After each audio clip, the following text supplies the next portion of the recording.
me preguntaba cuál es el... Bueno, bueno, entonces arrancamos. Yo, como directora del CED, quería darles la bienvenida a todos los participantes en las segundas jornadas de jóvenes investigadores que organiza nuestro centro.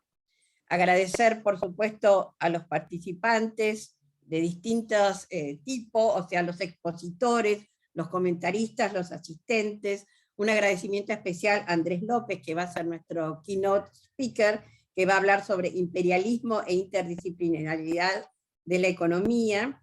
Y también agradecer a todo el equipo del CED, que se involucró mucho en toda la organización de las jornadas, y también a María Laura Jiménez, que nos da su apoyo desde el CONICET. Así que, Andrés, de nuevo te agradezco y te invito a comenzar tu breve exposición sobre un tema que nos inquieta mucho a los historiadores económicos.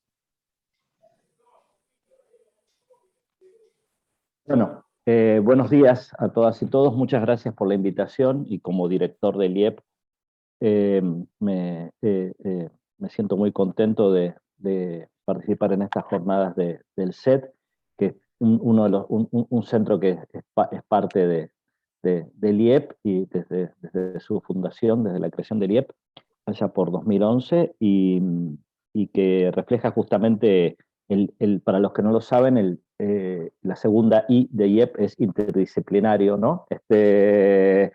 Y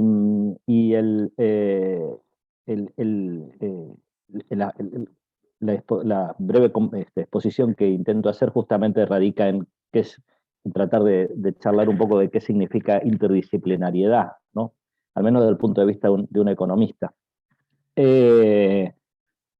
Si nos remontamos al origen de la economía como ciencia, y por ejemplo nos vamos a Adam Smith era interdisciplinario, ¿no? Por empezar, ni siquiera era economista porque no existía tal profesión. Y si uno lee La riqueza de las naciones, o antes La teoría de los sentimientos morales, por supuesto habla de un montón de cosas, ¿no? Y mezcla historia, lo que hoy llamaríamos sociología, consideraciones éticas, filosóficas, etc. Y ahí estaba todo junto, ¿no? Luego, la economía empieza un proceso de progresiva especialización, con idas y vueltas, ¿no?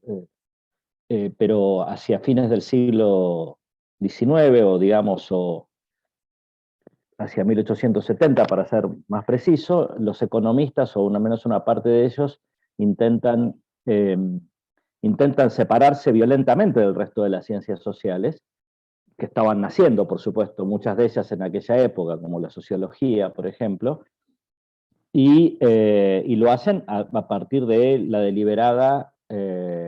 deliberado intento de adoptar los métodos de la física, ¿no? Digamos, no, y esto que estoy diciendo no es una interpretación, solamente quiero leer los textos de gente como Jevons, Walras, más adelante Pareto, etc. Los economistas en algún momento decidieron que querían ser físicos, físicos de lo social, ¿no? Y adoptaron todo el herramental, no solo el herramental matemático, sino también a muchos de los conceptos específicos de la física, como el de equilibrio, por ejemplo, que tanto nos gusta usar. No tengo ninguna pretensión, y sería absurdo e impropio, creo, decir si eso está, comillas, bien o mal, pero it's a fact, ¿no? Digamos, o sea, esa revolución metodológica, con sus beneficios o costos, etcétera, tardó un buen tiempo digamos, consolidarse como dominante en la economía, probablemente hasta los 30, pero una vez que se consolidó nunca más perdió su estatus. Digamos, hoy en día, y esto sí es una interpretación personal, pero creo que compartida por muchos, la disciplina de la economía se caracteriza más por su método que por sus temas. Quiero decir, cuando alguien le pregunta, alguien le dice a otra persona que es economista, la otra persona puede entender que se ocupa de temas como inflación, pobreza, distribución del ingreso, crecimiento, etc. Pero quizás se sorprendería esa persona si yo le cuento que, por ejemplo, en los últimos 20 años ha habido papers en las mejores revistas económicas sobre la educación en el kindergarten, sobre el ascenso de los nazis en Alemania, sobre las razones del crimen juvenil, sobre los efectos de los reality shows sobre la maternidad adolescente, sobre la corrupción en las luchas de sumo, sobre las razones que hacen que los narcotraficantes vivan con sus madres, y otra serie de variadas temas que alguna vez alguien agrupó bajo el nombre de Freakonomics, ¿no? Digamos, la economía de las cosas raras, pero que simplemente refleja una evolución natural en esta revolución metodológica, que es la idea de que una vez que tenemos un método formal analítico, tomado en préstamo de la ciencia más respetable de todas, que es la física, y ahora le sumamos, y ahora voy a hablar sobre esto, una enorme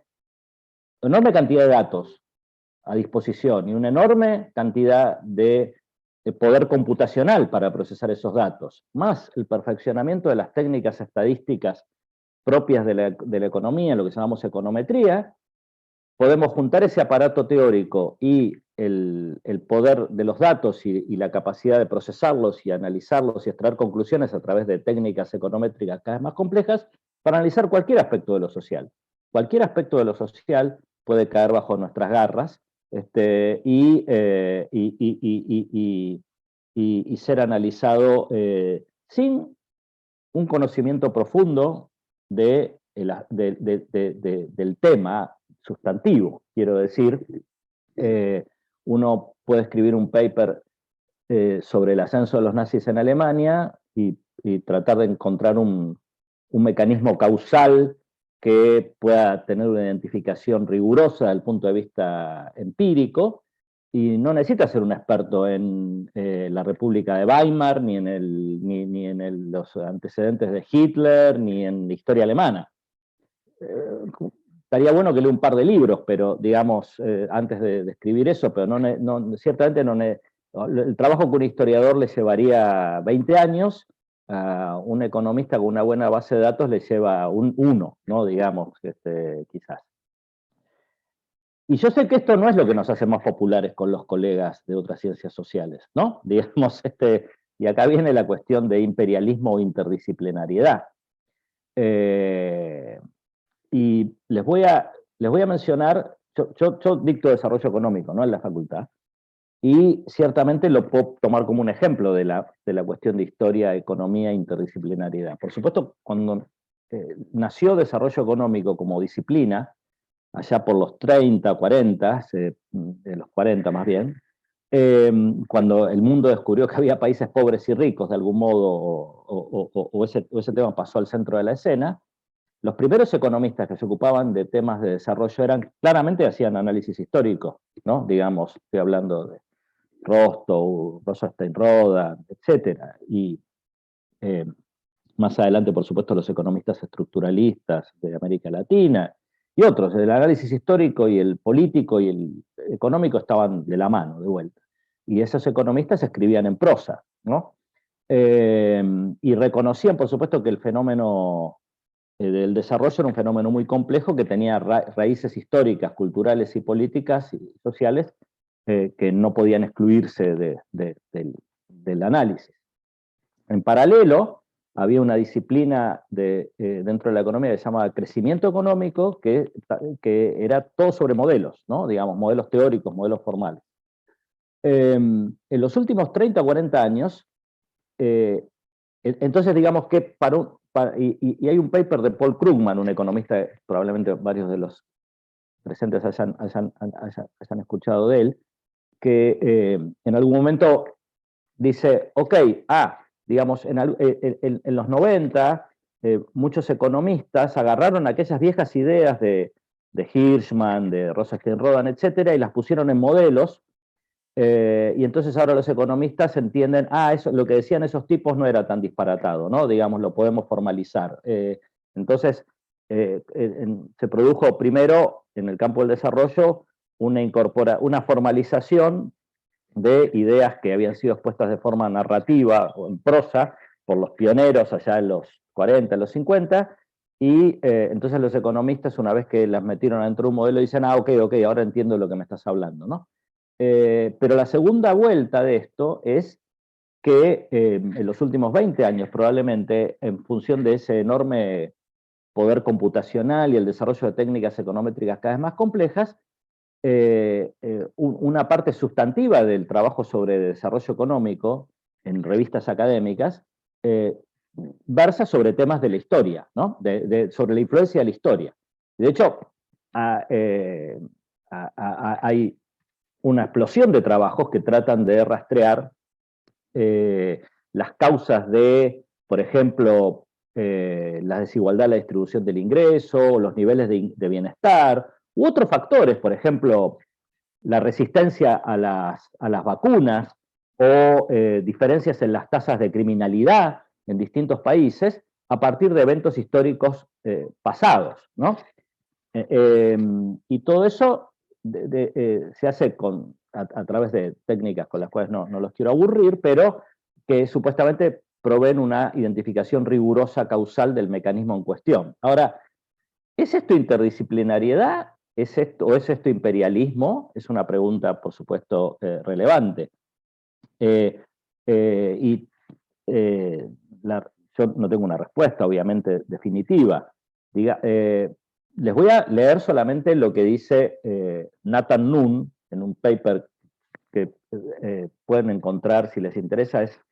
Está escrito, tiene 3 o 4 años, creo, fue publicado en la revista Science, una revista que todos saben muy prestigiosa, y ahí Noon no expone las technicalities de los trabajos, pero comenta distintas líneas de investigación sobre historia y desarrollo, y dice lo siguiente, dice, este conocimiento, el conocimiento que proveen los papers que él está comentando, que producen economistas, provee un modo de evaluar la validez de los hechos empíricos, juzgándola contra la evidencia que provee la literatura histórica descriptiva, la cual, si bien no es representativa, provee ejemplos micro concretos. Entonces, ¿qué está diciendo traducido? Los economistas leen a los historiadores que proveen microejemplos concretos que no son representativos de nuestro punto de vista porque no tienen validez estadística, y entonces se les ocurren hipótesis y las testean con su arsenal de métodos y encuentran una buena base de datos, etcétera, etcétera. Esto no luce como interdisciplinario, a mi juicio, sino que luce más bien como buscando ideas para producir buenos papers de algunos lados en donde yo crea que puedo encontrar algo. Y así me puedo convertir en experto en vacunas o en crimen, etcétera, ¿no? en breve lapso.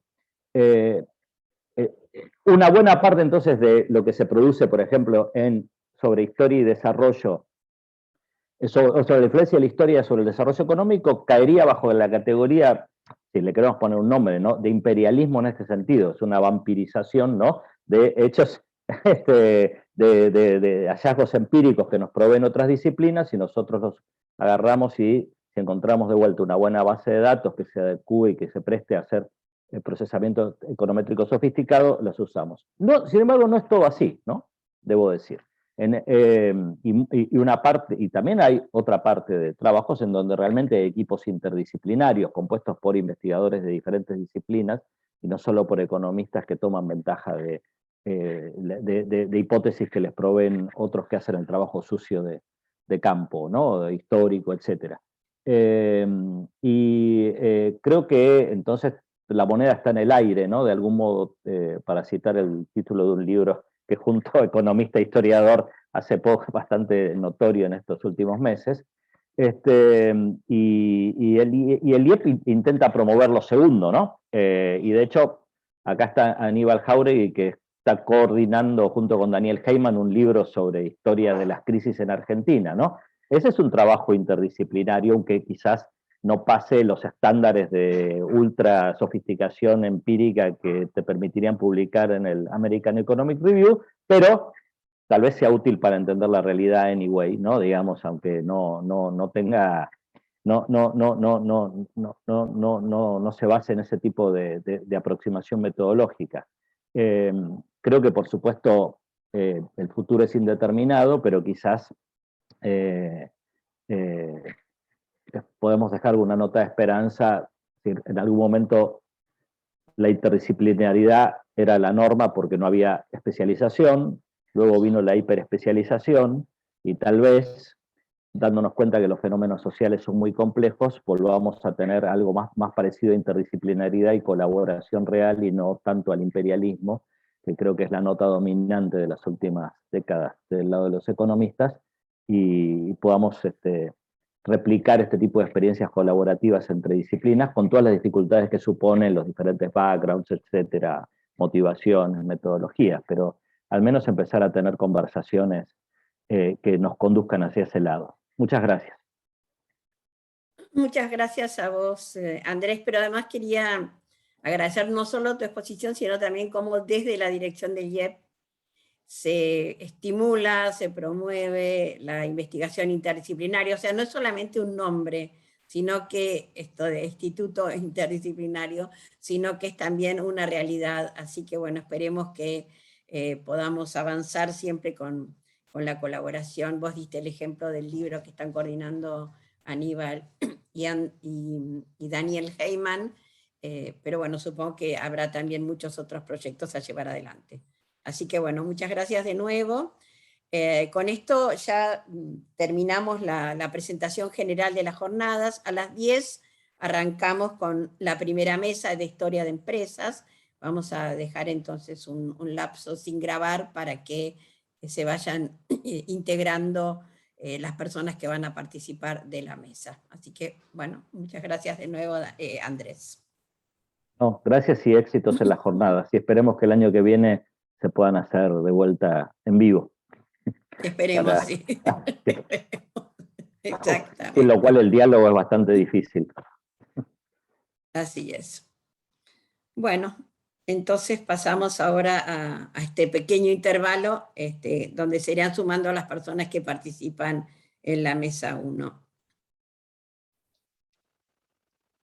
Perfecto. Entonces ya estamos grabando. De nuevo, bienvenidos a todos y especialmente a los colegas latinoamericanos, no argentinos, que nos enviaron sus trabajos y van a participar en esta mesa y otros también en otras mesas de las jornadas. Esta es la ventaja que nos da la tecnología, si bien a veces nos da también dolores de cabeza. Así que, Cecil, te cedo la coordinación para que vayas presentando a los expositores y a nuestra primera comentarista, que es Cintia Russo. Perfecto, me sumo a la bienvenida. Les comento que vamos a trabajar antes del corte del mediodía de la siguiente manera, en 2 bloques. Se van a presentar primero 2 trabajos, el de Tomás Chamí y el de José María Banfi, después de lo cual Cintia Russo va a hacer los comentarios. Y en un segundo bloque presentarán su trabajo Melissa Girard y Jennifer Camargo Bonilla, y se ocupará de los comentarios Patricia Holguín. Después de los comentarios de Patricia, vamos a dejar lugar a las preguntas, que les pedimos que desde el momento en que quieran formularlas, las hagan, las escriban en el chat, así nosotros vamos tomando nota y en el momento oportuno las podemos presentar a los expositores, ¿sí? Este sería el comienzo. Vamos a dar lugar a la presentación de Tomás Chamí. Les recordamos a todos los expositores y a los comentaristas que tienen 15 minutos para exponer y les pedimos que se respete ese tiempo, porque luego vamos a tener que dar lugar en este mismo link a las próximas mesas de trabajo, ¿sí?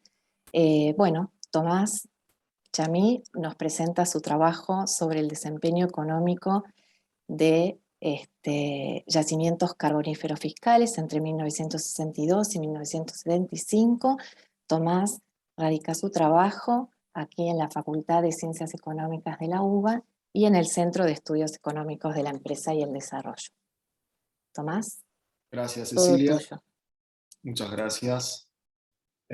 Bueno, voy a compartir la pantalla de mi presentación.